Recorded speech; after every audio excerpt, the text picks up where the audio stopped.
Ultra-long-haul routes are some of the most exciting announcements that an airline can make, since they connect far-flung cities that have never seen non-stop service before and push the boundaries of aircraft capabilities. In recent years, there's been a notable explosion in the number of new ultra-long-haul routes, which has coincided with deliveries of the Airbus A350 and Boeing 787. These planes aren't necessarily more capable than older aircraft like the Airbus A340-500 and Boeing 777-200LR, but they are far more economical than anything before them. So in this video we take a look at what really happens behind ultra-long-haul flights, why some of them struggle financially, and the hidden challenges airlines face when trying to make these routes work. Air New Zealand has operated its flagship non-stop route between Auckland Airport and John F. Kennedy International Airport since 2022. At 7,671 nautical miles, it's Air New Zealand's longest route ever and one of the longest routes in the world. The flight to JFK is assigned flight number NZ2, while the return carries the prestigious NZ1 flight number. This route was initially successful, but today it's no longer profitable for Air New Zealand. Reporting from Business Desk suggests that Air New Zealand is strongly considering axing its flagship route to JFK. This comes as the airline is facing financial challenges, while the airline industry is also grappling with rapid rises in oil prices as a result of the war in Iran. The carrier is performing a thorough review of its network, especially of its long and high-cost services, and looking to cut unprofitable routes, with the flagship JFK service being top of the list. What's clear is that the route from Auckland to JFK is unprofitable for Air New Zealand, and it's also a major strain on the profitability of its network. This route is extremely costly to operate, and uses a Boeing 787-9 that could otherwise be used for more profitable services.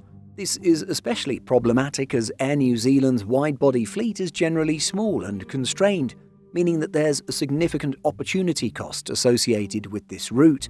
Unless Air New Zealand can turn around the finances of this route, it would only be sticking around for prestige. In 2023, Qantas restarted services from Sydney Kingsford Smith Airport to JFK, which were cut during the COVID-19 pandemic. Before, these flights operated with the Boeing 747-400 and stopped in Los Angeles, but with the 2023 relaunch, Qantas switched to the 787-9 and moved the stopover point to Auckland. Competing against Qantas, Air New Zealand has been failing, despite both airlines using the 787 and Air New Zealand being based in New Zealand, as opposed to Qantas being based in Australia. From the start, Qantas has had a larger presence on this route, as it serves JFK 5 times per week, as opposed to Air New Zealand's thrice-weekly services. What's more, Qantas is capturing customers travelling between New York and Sydney in addition to those flying between New York and Auckland, and a Fifth Freedom route such as this can offer a more streamlined experience than having to connect with Air New Zealand. Furthermore, Qantas has a joint venture partner with large operations in JFK, American Airlines, whereas Air New Zealand's US partner, United Airlines, doesn't fly out of JFK. While Air New Zealand's performance on this route has been far from stellar, Qantas is thriving and will be upping frequencies to daily in June 2026. Qantas's success on this route has directly come at the expense of Air New Zealand, and upping frequency to daily will make it significantly harder for Air New Zealand to compete.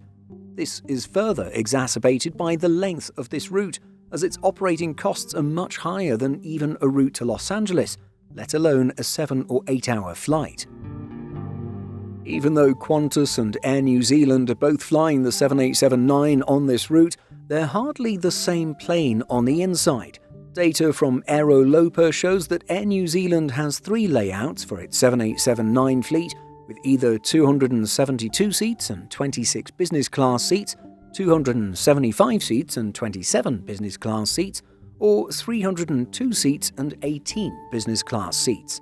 In contrast, Qantas has 1 configuration for the 787-9 as per Aeroloper, and it contains a total of 236 seats along with 42 business class seats. Long-distance routes like these require strong demand for premium cabins due to the higher margins in business class and premium economy, and Qantas is capturing more of it. Air New Zealand's 7879 layouts are too dense and too focused on economy passengers for a route of this length, especially considering that New York is traditionally a business-heavy market. Furthermore, Air New Zealand's dense layouts mean that the carrier may occasionally need to block seats or leave cargo behind, further cutting revenue. Even with planes like the Boeing 787, an airline needs a strong market position and sound business strategy to make money. From a revenue perspective, the most important factors for airlines are a combination of load factor and yield, but Air New Zealand loses against Qantas with its less frequent service, and its 7879 configuration lacks premium seats. While Air New Zealand could tough it out to maintain market relevance otherwise, the market between New Zealand and New York is relatively small, and the high operating cost is making it unsustainable in this case. Air New Zealand has generally been struggling as it reported a pre-tax loss of $59 million for the first half of 2026, and it's projected that the carrier may lose over $300 million in 2026. What's more, it's uncertain if Air New Zealand will reach profitability in 2027. There are several factors behind the carrier's woes, including weak domestic demand and a weakening New Zealand dollar. Of course, the current rise in fuel prices resulting from the current war in Iran is also hurting. Air New Zealand has been impacted by issues with the Rolls-Royce Trent 1000 powering its Boeing 787 fleet and the Pratt & Whitney PW1000G powering its Airbus A320neo fleet. On the wide-body side, the carrier retired 8 Boeing 777-200ERs during the COVID-19 pandemic, which has crippled its long-haul fleet. Air New Zealand has acquired a handful of second-hand 777-300ERs and has 10 outstanding orders for 787s, which will be powered by the General Electric GE-NX. But as yet, it has been unable to restore wide-body capacity since COVID. Australia and New Zealand have seen a significant increase in capacity from US airlines in recent years, and within the region, Qantas offers premium seating on all of its mainline narrow-bodies, whereas Air New Zealand's narrow-bodies are configured in all economy layouts. As such, the carrier is having tremendous difficulty competing network-wide. However, Air New Zealand's incoming GE-NX-powered 787-9s won't experience the same durability issues as its current Rolls-Royce-powered Dreamliners, and they will feature a more premium-heavy layout with 42 business-class seats. The route from Auckland to JFK has 2 competing airlines operating it. It is, in fact, one of the routes in the top 30 longest non-stop routes that has 2 competing airlines.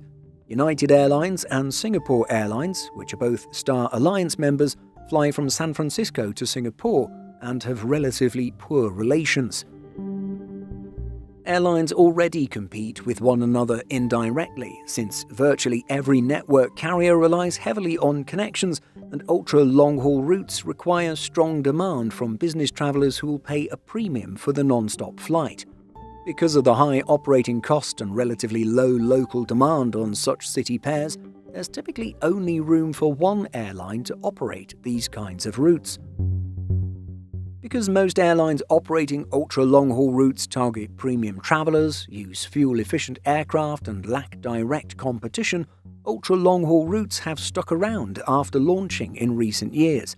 Given how costly they are to operate, airlines are rarely willing to experiment in this realm. Air New Zealand and its route to JFK are both exceptions.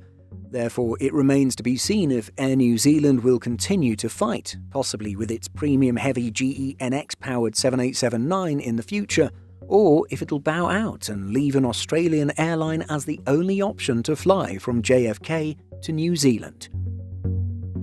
What do you think? Are ultra-long-haul flights the future of air travel, or do the hidden costs make them harder to justify in the long run? Let us know by leaving a comment, and don't forget to subscribe for more aviation content. See you next time. In addition to our daily YouTube videos, Simple Flying publishes over 150 articles and a podcast every week. Visit simpleflying.com.